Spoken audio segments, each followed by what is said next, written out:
Sana wag mangyari ito sa atin.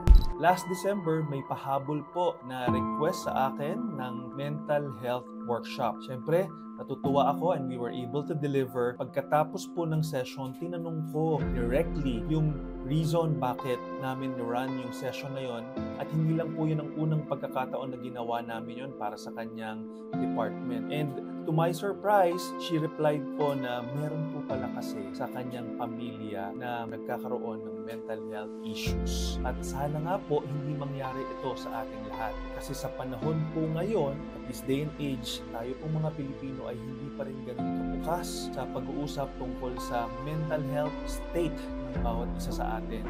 Bilang isang negosyante o kaya naman ikaw ay empleyado, neutralizer po ang mental health issues at marami pong mga tao ang nagdadaan dyan, and most of the time tahimik lang po sila. Minsan hindi natin naiintindihan kung bakit medyo nagbago na sila, hindi sila yan, and yet we are so easy to judge based dun sa mga nakikita natin.